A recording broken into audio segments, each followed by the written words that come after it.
Firman Tuhan jadi renungan kita pagi ini dalam kitab 1 Korinti 15 ayat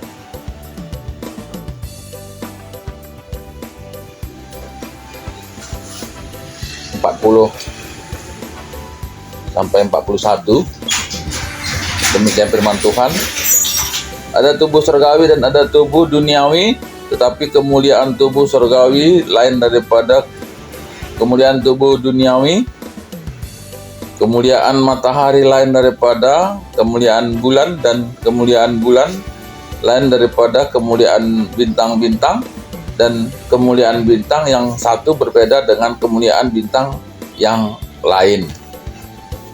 Demikian firman Tuhan. Nah, surat Korinti ini yang saya sampaikan ini adalah bagian dari apa yang disampaikan semalam yang berbicara tentang kebangkitan dari tubuh. Nah, bagian perikop ini Rasul Paulus menjelaskan tentang kebangkitan tubuh setelah kematian, bahwa tubuh rohani yang dibangkitkan itu porsinya berbeda-beda, tergantung dari apa yang dilakukan semasa hidupnya.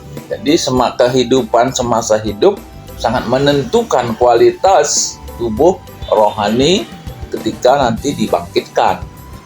Nah, orang India punya pemahaman, ya, orang India, orang Hindu punya pemahaman. Mereka itu hidup di dunia punya kasta, gitu ya, punya kasta. Mulai dari kasta yang paling rendah pada kasta yang paling tinggi. Mereka memahami ketika hidup saat ini berada dalam kasta yang terendah, tapi ketika mereka melakukan yang terbaik, maka ketika nanti reinkarnasi, karena orang Hindu ini punya pemahaman reinkarnasi, ketika mereka nanti mati, nanti juga akan dilahirkan kembali, gitu. Nah, pemahaman orang Hindu India ini, ketika saat ini berada dalam kasta yang terendah, tapi dia melakukan yang terbaik, maka ketika dia meninggal dan reinkarnasi nanti lahir, akan berada di kasta yang lebih tinggi. Nah, kita bukan reinkarnasi tubuh lahir dari ke dunia ini, tapi ketika kita mati dan dibangkitkan dengan tubuh rohani tadi, itu akan menentukan posisi kita. Dalam ilmu eskatologi sebetulnya yang kita rebutkan itu ada mahkota sebetulnya dalam kerajaan surga. Nah, lalu seperti apa? Nah, ini ada satu contoh yang sudah pernah dipertanyakan oleh murid-murid di dalam Matius 18 yang perikopnya siapa yang terbesar dalam kerajaan surga. Firman Tuhan demikian, pada waktu itu datanglah murid-murid itu kepada Yesus dan bertanya, siapakah yang terbesar dalam kerajaan surga? Maka Yesus memanggil seorang anak kecil dan menempatkannya di tengah-tengah mereka, lalu berkata, aku berkata kepadamu, sesungguhnya jika kamu tidak bertobat dan menjadi seperti anak kecil ini, kamu tidak akan masuk ke dalam kerajaan surga. Sedangkan barang siapa merendahkan diri dan menjadi seperti anak kecil ini, dialah yang terbesar dalam kerajaan surga. Dan barang siapa menyambut seorang anak seperti ini dalam namaku, ia menyambut aku. Baik, ini seperti anak kecil. Anak kecil itu ya tentu yang haus susu, gitu ya, dan tidak punya akal neko-neko, ya. Ketika kita menyuruh sesuatu, dia nggak akan berpikir kenapa begitu. Nah, besok kita bahas tentang ini.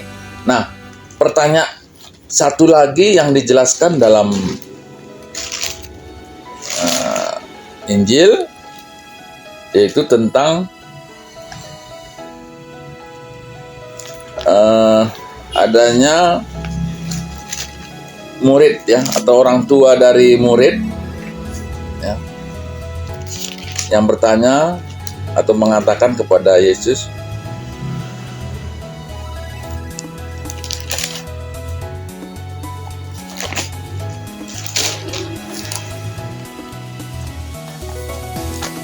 kira-kira ya, di dalam kitab Injil juga masih